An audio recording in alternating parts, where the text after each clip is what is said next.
નમસ્તે વિદ્યાર્થી મિત્રો। ધોરણ 8 पद्य 5 दोहे। इसके कवि है कबीर, रहीम, तुलसीदास। संतों की वाणी सभी भारतीय भाषाओं में मिलती है। हिंदी में भी अनेक संतों की रचनाएं आज भी लोकप्रिय है। इस पाठ में कबीर, रहीम और तुलसीदास के दोहे दिए गए हैं। ये सभी दोहे सरल और शिक्षाप्रद है। इनमें दान प्रियता, संतोष, समानता, सत्संग, विनम्रता, परिश्रम, प्रेम आदि जीवन मूल्यों का महत्व बताया गया है।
संत कबीर 15वीं शताब्दी के कवि हैं।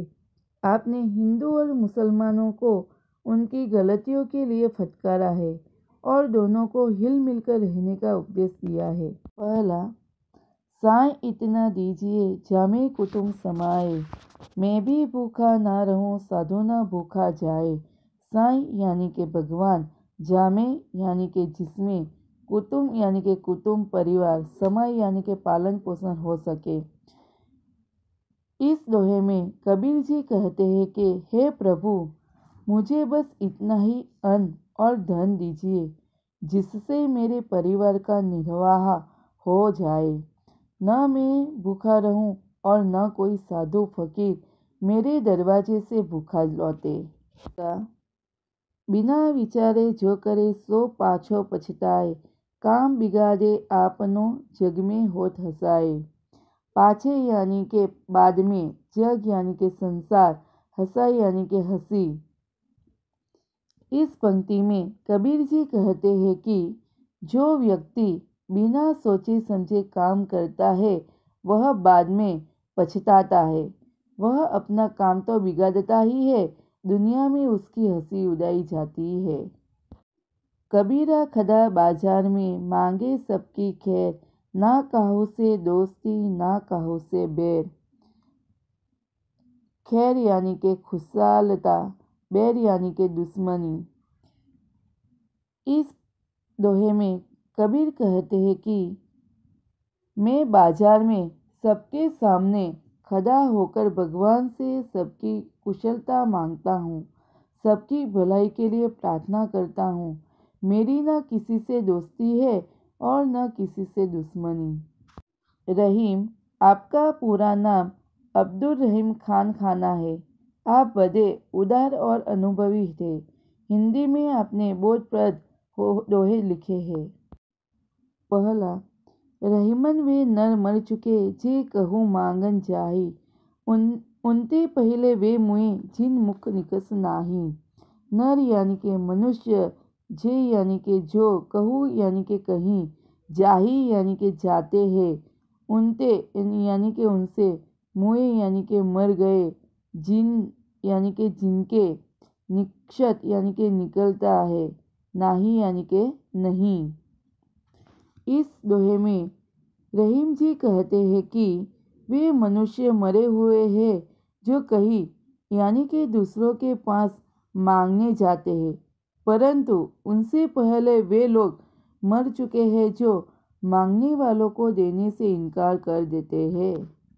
दूसरा, जो रहीमन उत्तम प्रकृति का करी सकत कुशंग, चंदन विष व्यापत नहीं लपत रह भुजंग। उत्तम यानी के श्रेष्ठ, प्रकृति यानी के स्वभाव, का यानी के क्या, कुशंग यानी के बुरी संगति, विष यानी के जहर, व्यापत यानी के फैलता है, भुजंग यानी के शाप। इस दोहे में रहीम जी कहते हैं कि उत्तम स्वभाव के व्यक्ति पर बुरे लोगों की संगति का बुरा असर नहीं पड़ता। चंदन के वृक्ष पर सांप लिपटे रहते हैं, फिर भी चंदन में सांपों का विष नहीं फैलता है। तीसरा, बदे बदाई न करे बदे न बोले बोल, रहीमन हीरा कब कहे लाख टका मेरा मोल। बधाई यानी के प्रशंसा, तारीफ, टका यानी के रुपया, मोल यानी के मूल्य। इस दोहे में रहीम जी कहते हैं कि बड़े लोग कभी अपने मुख से अपनी प्रशंसा नहीं करते। जो सचमुच बड़ा है वह कभी बड़े बोल नहीं बोलता, बड़ी बड़ी बातें नहीं करता।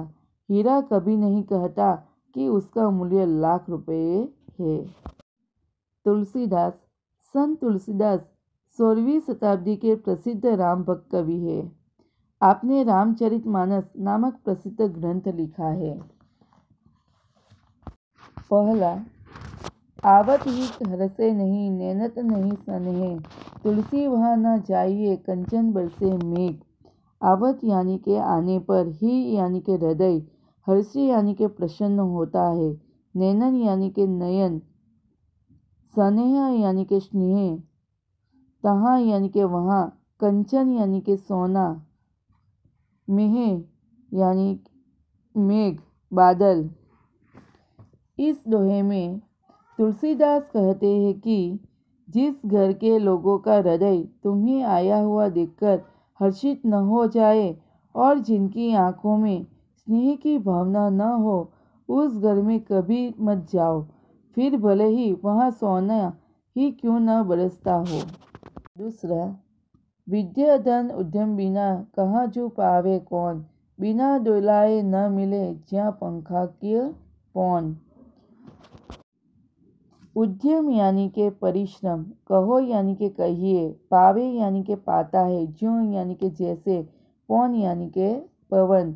इस दोहे में तुलसीदास कहते हैं कि बिना परिश्रम किए विद्या धन किसने पाया हो, हाथ से हिलाए बिना तो पंखे की हवा भी नहीं मिलती है।